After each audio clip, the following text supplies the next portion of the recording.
بسم اللہ الرحمن الرحیم۔ میں جب صبح گھر سے چلا تو بہت ڈرا ہوا تھا، اسی ڈر کی وجہ سے میں نے ٹائی نہیں پہنی۔ میری بیوی نے بڑے پیار سے بڑے دلار سے مجھ سے پوچھا کہ ایسے آدھے ادھورے جاتے کیسے لگیں گے؟ تو میں نے اس سے کہا یار چنن جانا ہے، دنیا کی وہ دوسری نکر ہے، اور دیکھیں شکور صاحب سے تو میں محبت کرتا ہوں، وہ خیال کر لیتے ہیں، اللہ جانے لوگ وہاں کیسے ہوں گے، اور ٹائی والے کو وہ سنیں گے، اس کو دیکھیں گے، قبول بھی کریں گے کہ نہیں، تو بہتر ہے کہ تھوڑا ذرا سادہ سا بن کے جاتے ہیں۔ اچھا یہاں کے پتہ چلا سارے پڑھے لکھے لوگ ہیں ماشاءاللہ، اور اچھا خاصے انہیں ہنسنا بھی آتا ہے، مسکرانا بھی آتا ہے، بول بھی لیتے ہیں ٹھیک سے، اور بڑی بڑی بسوں پہ فری بیٹھ کے چلے بھی جاتے ہیں۔ تو اتنی بسوں کا کافی کرایہ ہوتا ہے، ویسے آپ کو تو میرا تھوڑا سا لیتے ہیں، فری والا ہی معاملہ ہے وہ۔ یہ آپ کے ڈپٹی ڈائریکٹر صاحب سن رہے ہیں، عقل مندوں کے لیے اشارہ کافی ہوتا ہے۔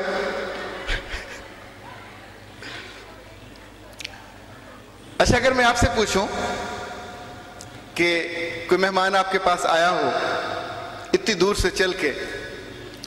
اور غریب بھوکا پیاسا بھی ہو، اور چائے کے گرم کوپ سے اس کا منہ بند کر دیا گیا ہو، تو آپ اسے کیا سننا چاہیں گے؟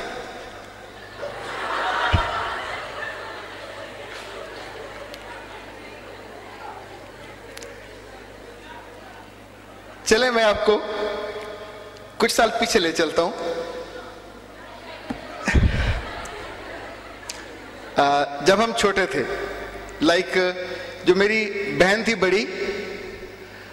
اچھا میری جو بڑی بہن ہے مجھے ان سے سخت اختلافات ہیں، اصولی اختلافات ہیں،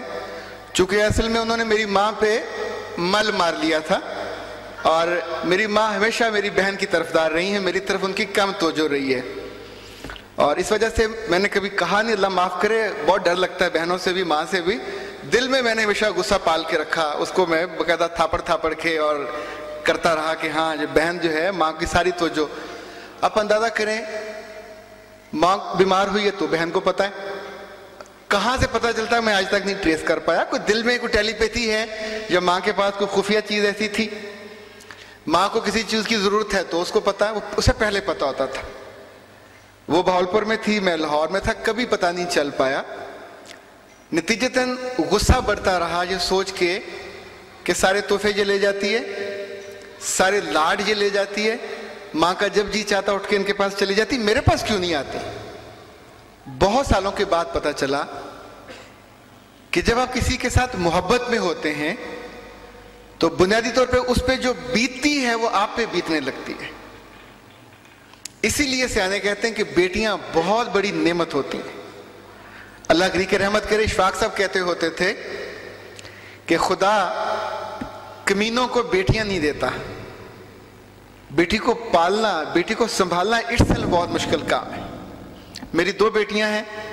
دونوں میری آنکھوں کا نور ہیں، لیکن اللہ معاف کرے مجھے ان پہ غصہ بھی کافی آتا ہے، اس لیے کہ اتنی ناشکری، شاید بچیاں ساری ناشکری ہوتی ہوں گی، 10 چیزوں کی لسٹ دیں گی، 9 لا کے دے دیں، ایک چیز رہ گئی، اس نے 9 بھول جانی ہے، وہ جو ایک نہیں آئی شام تک اسی کا ذکر کرنا، کیوں نہیں آئی، کیوں نہیں آئی، کیوں نہیں آئی۔ اب بندہ بشری ہے نا جی، غصہ آ ہی جاتا ہے، تو اب ان کے سامنے تو میں نہیں کہتا، وہاں تو میں بہت مؤدب اور بہت ایک کمپوزڈ باپ بن کے رہتا ہوں کہ ہاں میرا بچہ اور کیا چاہیے۔ ابھی جب بیٹھے تھے آفس میں تو میری بیوی کا فون آیا، میں اپنی بیوی سے بہت محبت کرتا ہوں اور اس کو بہت عزیز رکھتا ہوں،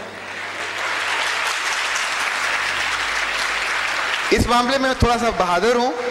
لوگ اپنی بیویوں کی تعریف نہیں کرتے، میں دل سے تعریف کرتا ہوں، اس لیے کہ اس نے میرا گھر اور مجھے سنبھالا ہوا ہے، اور مردوں کے غصے کو سنبھالنا آسان کام نہیں ہوتا، اور اگر تھوڑے سے آپ مشہور ہوں، آپ کی مصروفیات اتنی، مطلب رات آپ 1:30 بجے گھر پہنچ رہے ہوں اور ساری رات بیٹھے آپ اس ڈر سے بیٹھے رہیں کہ صبح ڈرائیور آئے گا تو غریب